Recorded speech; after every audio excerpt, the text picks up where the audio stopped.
You should never stop learning. You should always keep learning and getting better. As soon as you think you know it all, you know nothing. Yeah.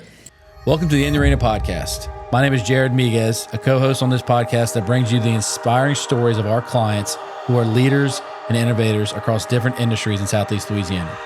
They are visionary entrepreneurs, savvy real estate professionals, media creators, military business owners, and community champions. And we are going to showcase the remarkable achievements and share their personal stories. Tune in for insightful conversations, valuable lessons, and motivational stories that are going to reveal their secrets to success and offer you insights to help you on your own path. Welcome to In the Arena podcast. Welcome to the In the Arena podcast. Today we have Miss Julie Long, Sensible Services ABC. We've been friends for probably 4 or 5 years now. It's been the time has passed so fast since not only Arena started, but since I joined the BNI group. And I've enjoyed doing business with you because we've done a lot of cool stuff together. And y'all's services that your company provides is pretty incredible. So I'm excited to tell people about that. Thank you. Yeah. Excited to be here. So this is going to be like a blend of like Lauren's favorite thing on the planet, which is like operations and finance. It is. And me just getting to promote a client of ours. But again, ideally, our ideal client is going to learn at what point do you scale your business with a finance team that's third party that can help you get to where you're trying to be.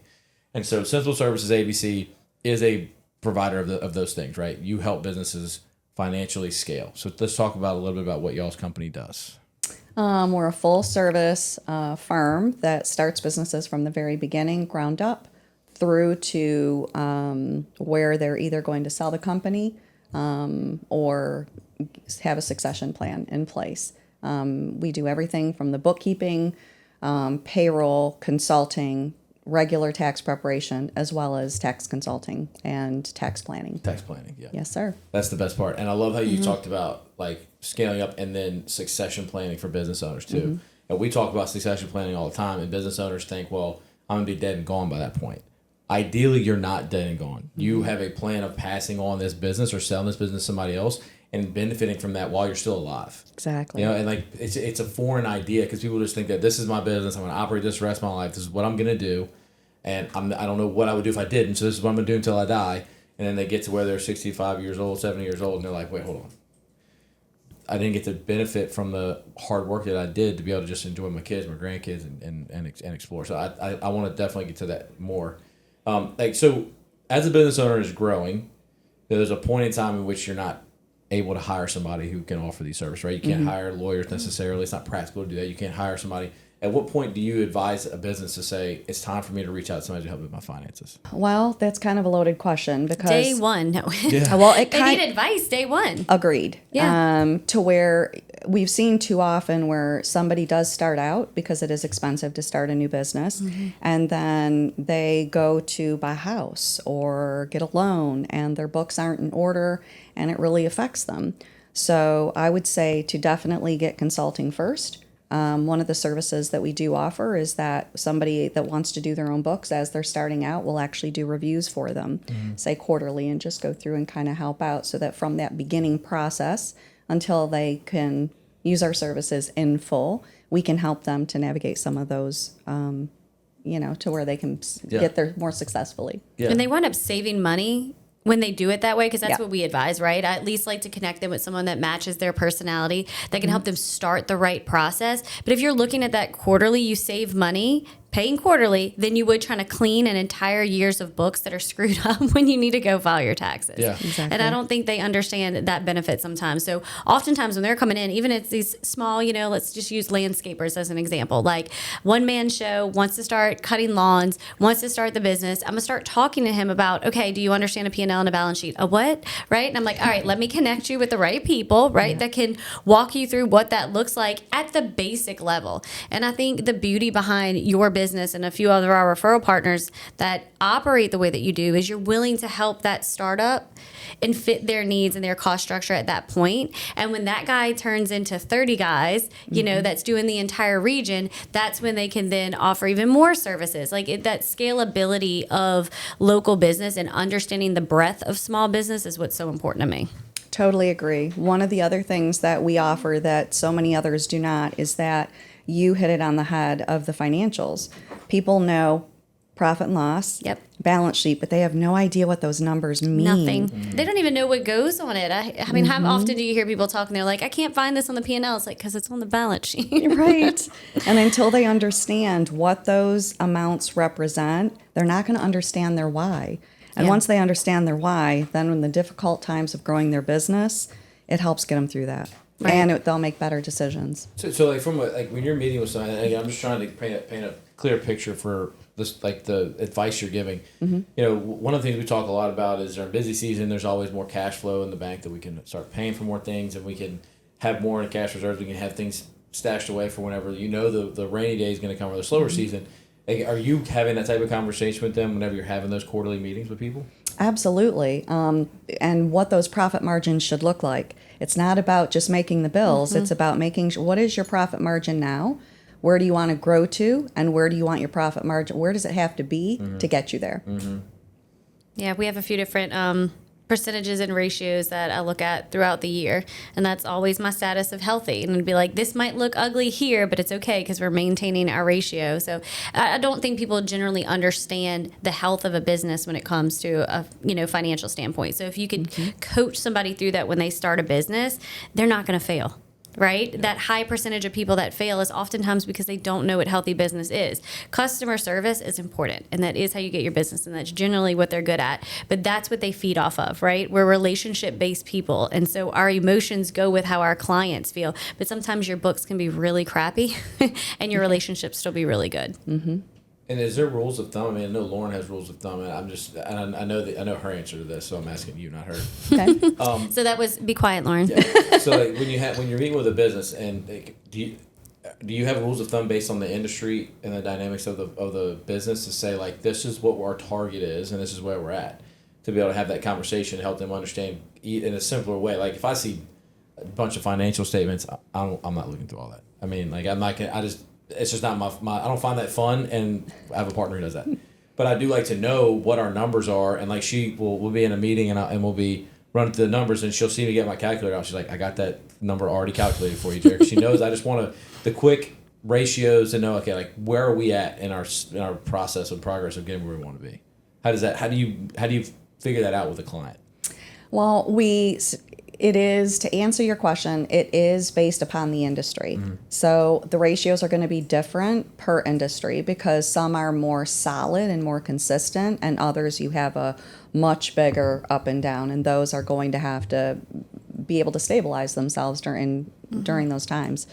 But what we do is we do a month to month to see where they're at. And then we do that compared to the prior quarter to see where they're at. And then we do line by line, and we just go down and we show them exactly how they grew, what cost more, why did it cost more? Why did you make the decision that you did? And in that self-reflection, then when they finally see the end amounts and being able to understand the link of the balance sheet to the profit and loss, seeing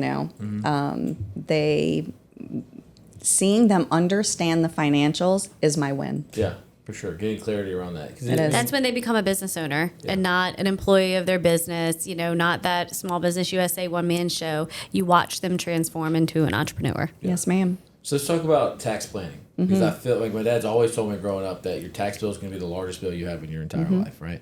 And so being able to manage that and anticipate what's going to come is important.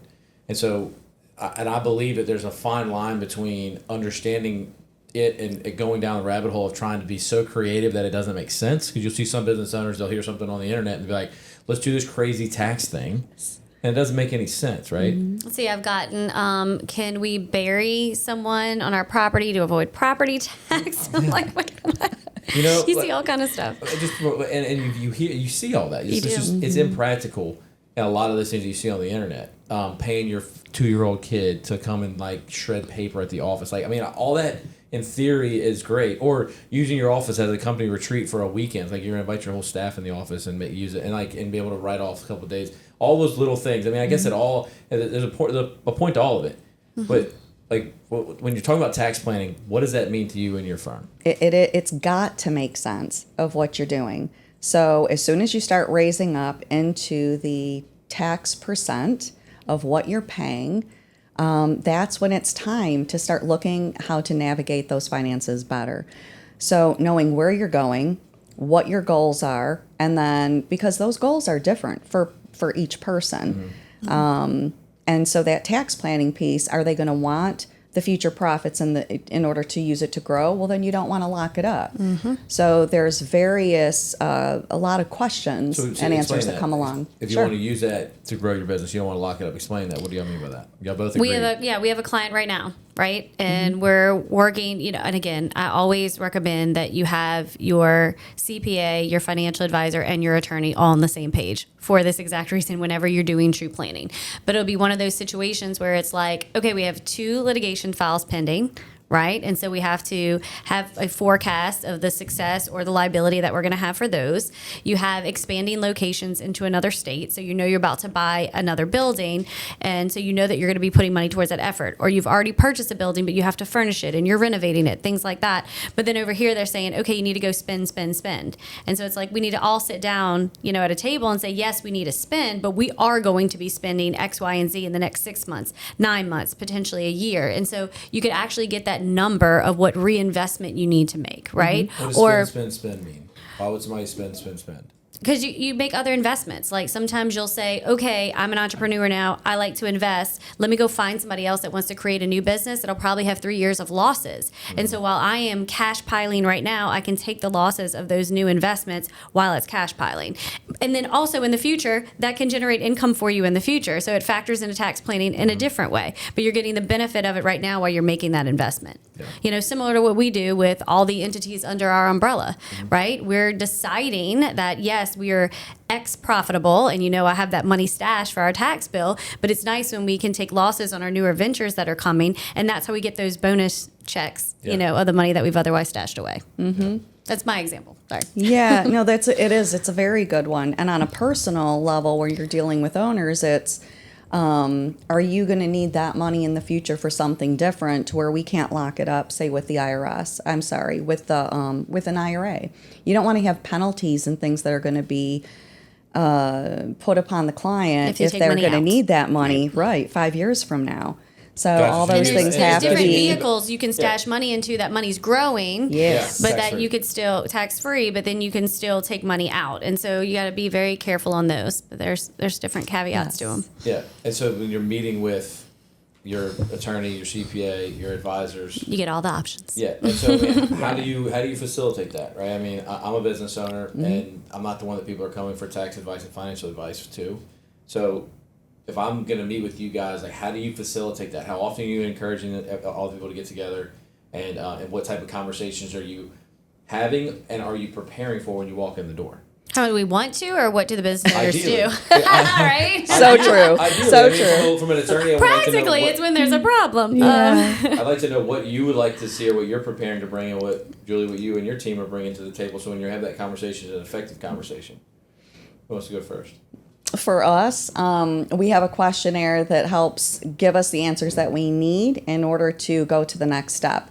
So if we have a client that wants, that has, say, a tax person that they like very much, or a financial advisor that they've been working with, they really like that person.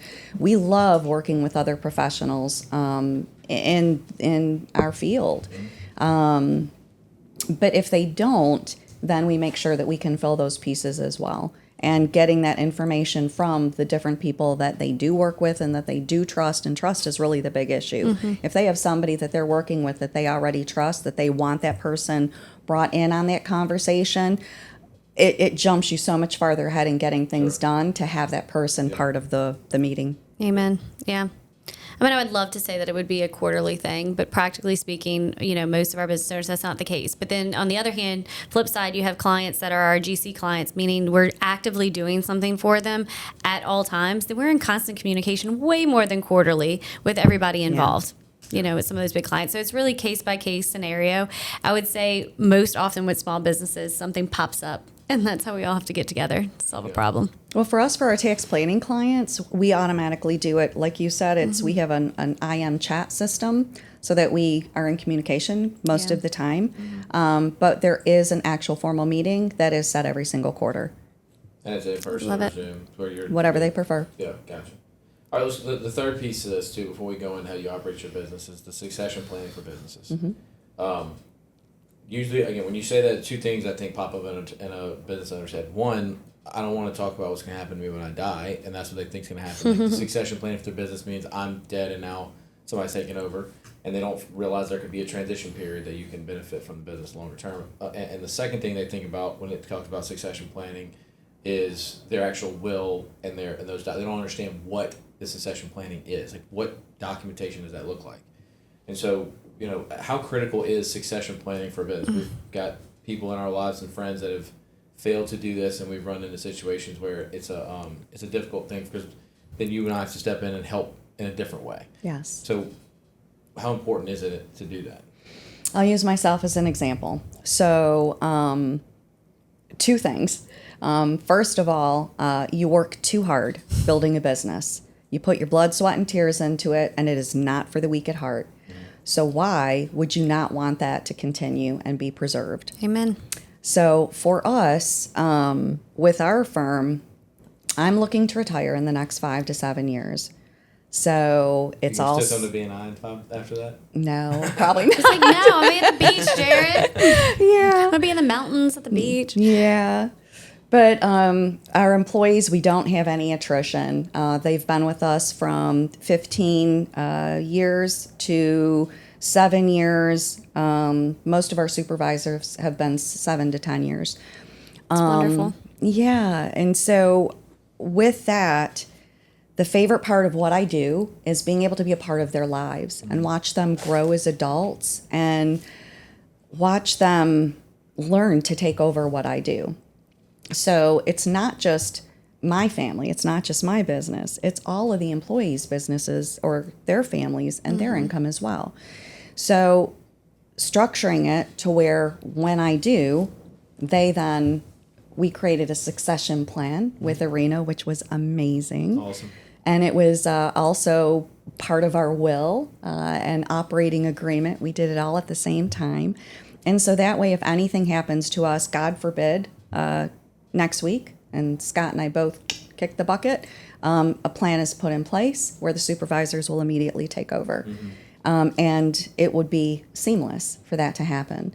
If it's through a retirement system where I do end up retiring, then that is put in place with their shares and how they're going to navigate it and who's going to be the deciding factor. And you guys really helped us to see what potential issues that we needed to make sure that were covered when we put it together.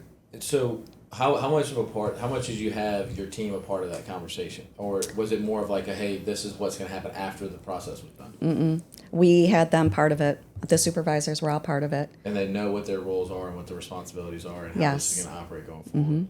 Very cool. Yeah. I think the beauty behind that, though, is you had the foresight to start that activity, right? To even start thinking about it. And I think the biggest challenge I see is it's not that they don't necessarily want to think of death, of more so that they mistakenly think that their business will just automatically continue.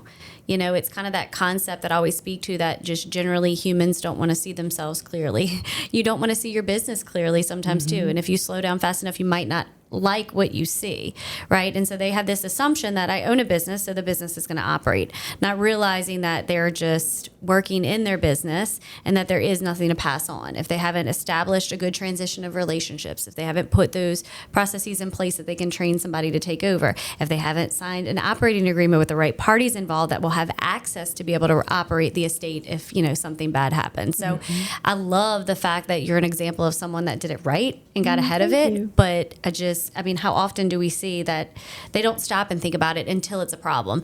And oftentimes, because again, in small businesses, it's usually closely held, meaning the family's taking over.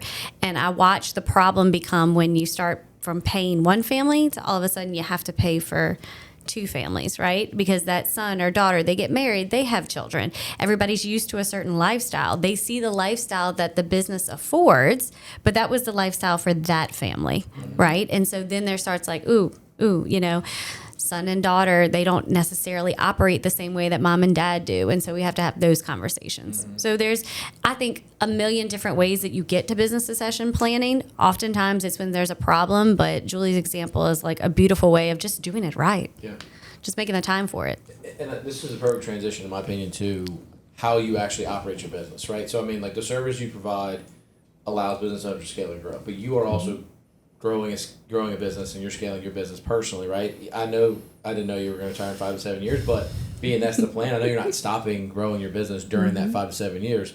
And so I think that it's important for us to talk about how you prepared for the succession planning process. And what I mean by that is how you created a system that you operate in general, right? This is going to do two things, right? If you're listening and you want to work with a CPA and a financial firm that actually does what they preach, then I think this is why you're going to set yourself apart, because I don't think other people operate an actual business, even if they're advising. Like, lawyers don't operate a business very well. CPAs and advisors don't operate a business very well. They're good at their job and the advice that they give, but then they run the same issue that their businesses are running into because they don't operate. Are you calling Julie a unicorn? Yeah. That's what you're doing. That's what she's doing. I think that's why this is such a great conversation, and really we could have this conversation in several different pieces and parts. But I know that a lot of work went into getting your business prepared so that you could create a plan. If you didn't have an operating system, there was nothing to build a plan around. And so, how long has it taken you to build this Sensible Services ABC that you are now able to then think about passing on to somebody else? We started smaller in probably about 2010, maybe even before that, 2005, 2006. And it was just me, and then it was me and 2 other girls. One is still with us, and is our daughter.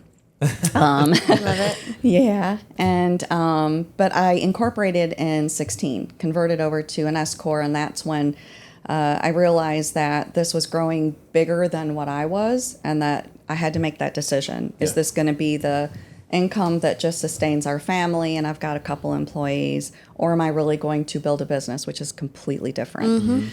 So I knew I had the training, I knew I had the knowledge. I spent years going to conventions every single quarter, where you would hear 4 to 6 very professional speakers on how to build a business and how to successfully, move forward. So I knew how, but it was really scary. But in that process, the biggest thing that I learned was grow it once. Build it as though you're already big, because if not, you're going to keep having to start back over, and that's really, really difficult. So when I decided to incorporate, that was the part of that piece. That was that decision that was made. Got what I thought was the software at the time that I would need in order to do a good job, but realized a handful of years down that it was lacking in pieces, and we literally spent a whole year with 2 softwares, with 2 people hired to convert everything from one to the other. Yeah. It was brutal. I went through that right when I got out of law school. My first job was like, all right, we're learning this new software, and you're going to figure it out while we keep our business operating on this one, and then we're going to roll everything into the new system. Is that why you always interfere with IT stuff? Yeah. It's like a started that way? PTSD. Yes, it was hard, but it was a really good decision to make. And the reason that conversion needed to occur was because during that time, that's when I realized I wanted to be the full service firm, because there is such a disconnect between the advisors, the tax people, the bookkeeper, the payroll. Like when you have at the end where finances are, that finance piece, and especially the tax piece, is the end of the puzzle. So if you're not having all the pieces and parts, you're not being able to make the right decisions. Yeah. And that's when we knew we needed a different software. Yeah, I mean, I realized this just kind of watching you from our BNI group, and you stand up and talking about different services that you kind of added on as ancillary services to the foundation that you created your business, right? And we always talk about it's the 5-foot rule. If you can stand in one place and reach out within 5 feet and touch it, then it's likely something that you can invest in at a certain point whenever you're ready. And like as a law firm, we have the title company, the law firm that does certain things, and we do we have escrow, We have the media company, which people might say, well, media, how does that fit into it? We think media fits more into Like what this. we're doing. Yeah, it fits more into what we're doing than necessarily the personal injury type of work. And that's directly related to the law, like the law practice. And our purpose is to promote good business. And so when we have a service that we own that can help promote the businesses that we already support, it's kind of a no-brainer. Yeah.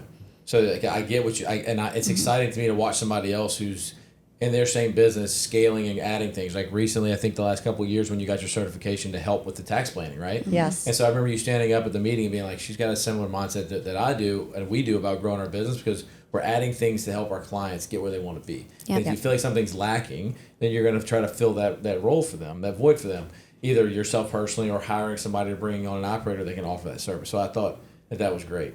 One of the things we always talk a lot about too is you have to have a clear standard in which you're operating. You know, some business owners think that you're always looking to the end goal or where you're trying to be, and they focus on that. When the reality is, if you pull it back and you just focus on living up to the standard that you are looking to do every single day, you're going to get to that point, right? Because you're just living that, and people want to be a part of that high standard.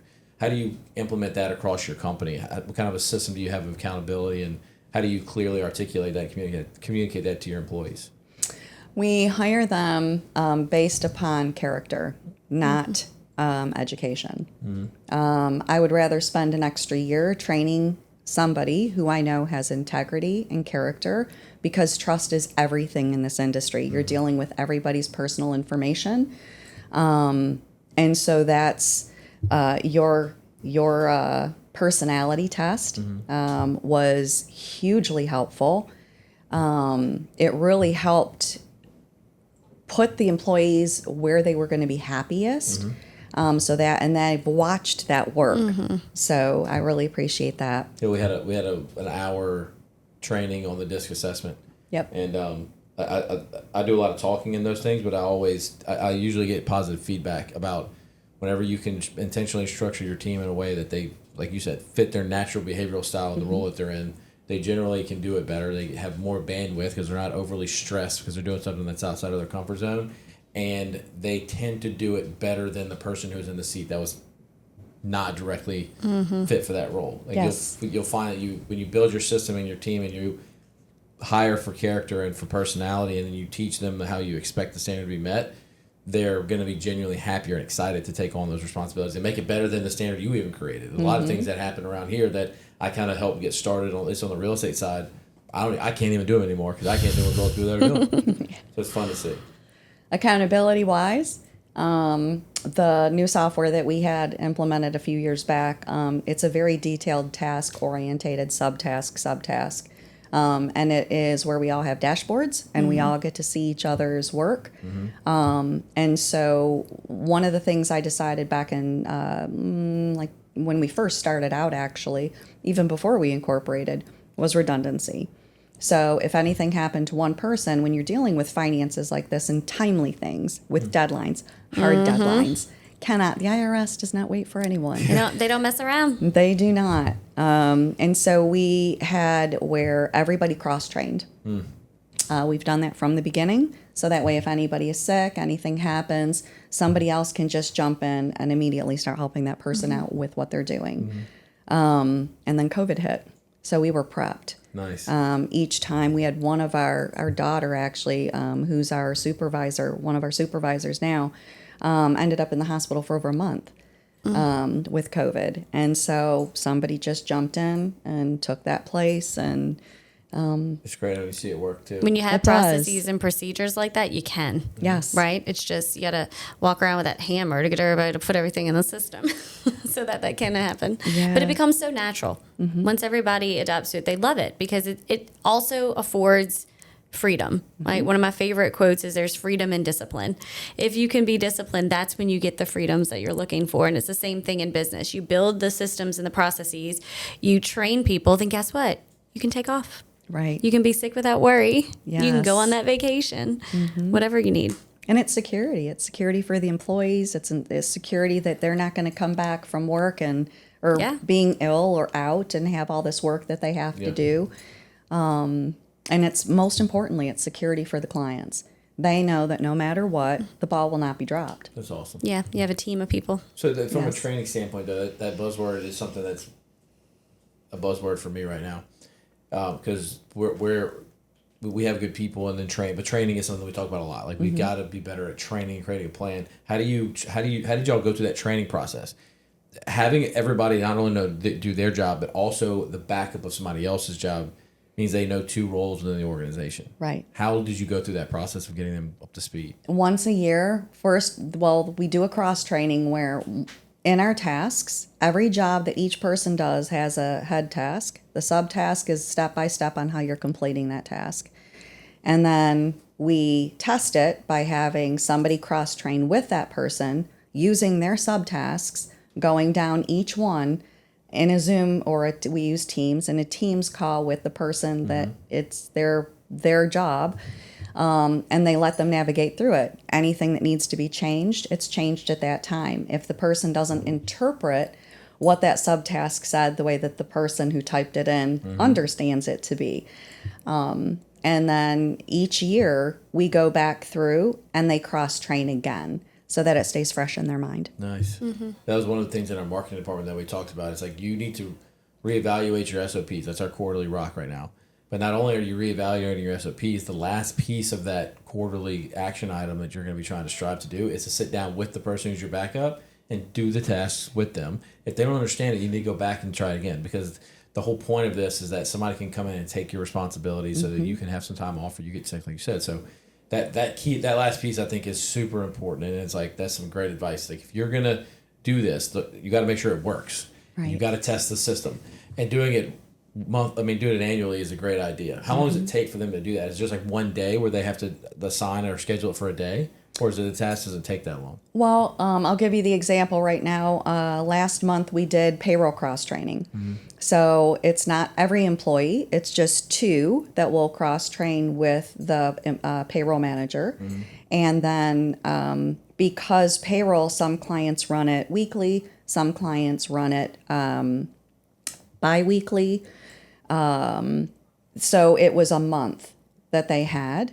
And they had a couple of different scheduled meetings where on this day they got together and ran this payroll and so forth until they completed each client's payroll. Gotcha. I mean, the moral of the story is training is time consuming. It is. And that's what people are not willing to do.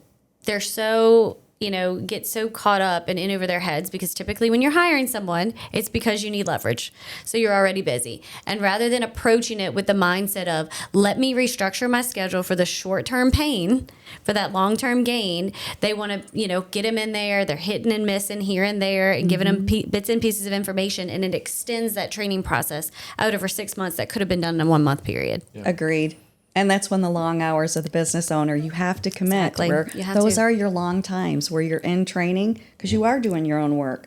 But then you have to train at the same time if you're going to get some of that time bought back for yourself. And I know, because I'll get the people that are like, yay, the new person's hired and they start. And like, I get worried about the yay person, but the person that's in the corner going, oh crap, the new person's starting. I'm like, okay, they get it. They get it. It's going to be hard. It's going to be real hard for a few weeks, and then it's going to be wonderful. Exactly.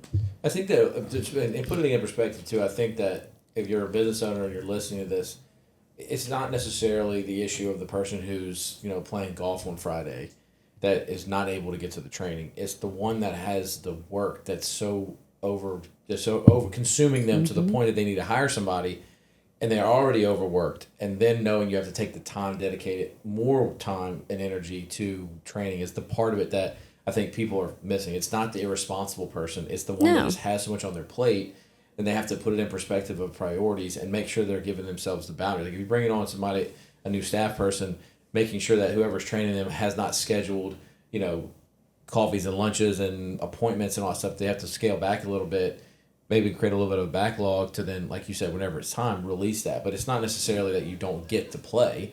It's that you have to then reprioritize your time and be intentional about scheduling training time that you hold sacred. It becomes your priority. Yes, exactly. And invoking the people that are already cross-trained as well. I feel like, you get to fail to pull on your network. You should be pulling on your network at all costs, right? Don't make that training obligation on one person. Relieve yourself of other tasks so you can make that a priority. It all comes down to structuring priorities. Yeah. Well, and part of because we homeschooled kids as well, and so it taught me during that it's not just learning it, but it's can you teach it. You really don't know something until you can teach it. 100%. So when you have each person that is a manager in that area, they have to be able to teach what they're doing. I don't do the training; they do. Sure. So I already did put my part in and train them. Now they have to then train. Yeah. So then they're going to be able to be better at then when it comes time for me to go. Yep. Then they'll be able to then hire and train that person. That's great. And it's back what you were just talking about. I'm going to go back to the SOP, the standard operating procedure, and the systems. One of the things I highly suggest to every business owner is make sure that you know your numbers, and the numbers of the business being how many hours does each employee want to work, right? What did you hire them on for? And when are they at their 70 to 75% max? You don't want to wait to hire the next person until they're maxed out. You want to know before they're maxed out, get that next person in on training. And that's where you have to be able to financially afford that next person, but that has a much smoother transition. Yeah. You don't wait till somebody's and consistently at 70% too, because you watch the flip side of entrepreneurs of like, oh, they're so busy. I'm like, all right, I pull the data and I'm like, they were busy for 1 week. Like I can make this, we can take this risk, but it was for 1 week. Let it be sustainable growth. And again, the beauty of this is Julie's just pointing everybody back to data. You don't make decisions on leverage. Your gut and your reactions and your emotions are like, crap, something's wrong. I need help. That's right. But then pull the data. And once you pull the data, Oftentimes, though, you can look at, your employees' utility and realize that they're not fully trained. And so it's like you're considering hiring somebody else and they're not even at their full capacity because you haven't spent the time there as well. So all beautiful problems to have because it's problems that you have with growth, but they naturally occur. Yes. I want to talk about one more thing before we sign off, and that is about relationships and about committing to certain aspects of marketing that can be tiring and time consuming, and how important that is to your business, right? I mean, and I'll be clear.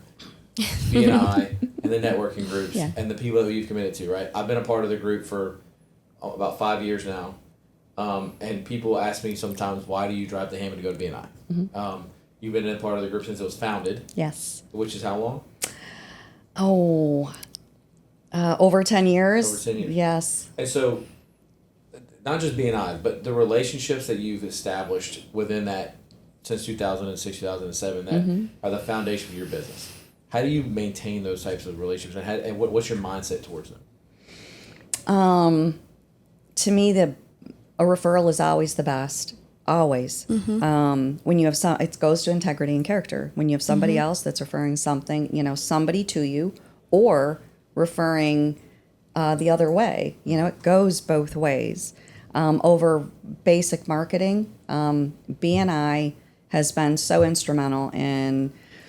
I am still friends almost with every single person that has come and gone through our B&I group. If you're going to be successful in B&I and you're there for any length of time, it's because you want to learn, you want to grow, you want those relationships.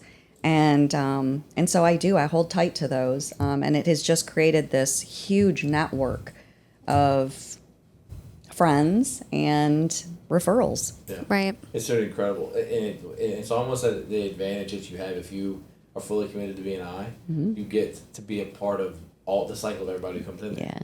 Like we've had several people on our podcast that were in our B&I group that are no longer in our B&I group for different reasons, right? Yep. People truly have time restraints that they have to abide by, so it just happens naturally. Sometimes people just get to the point where I'm too busy with the work that I have that I can't do it at B&I anymore. When 2 months earlier they were like, "Thank you B&I for helping me grow my business." It's like, well, are you about to pull the rug out from under yourself?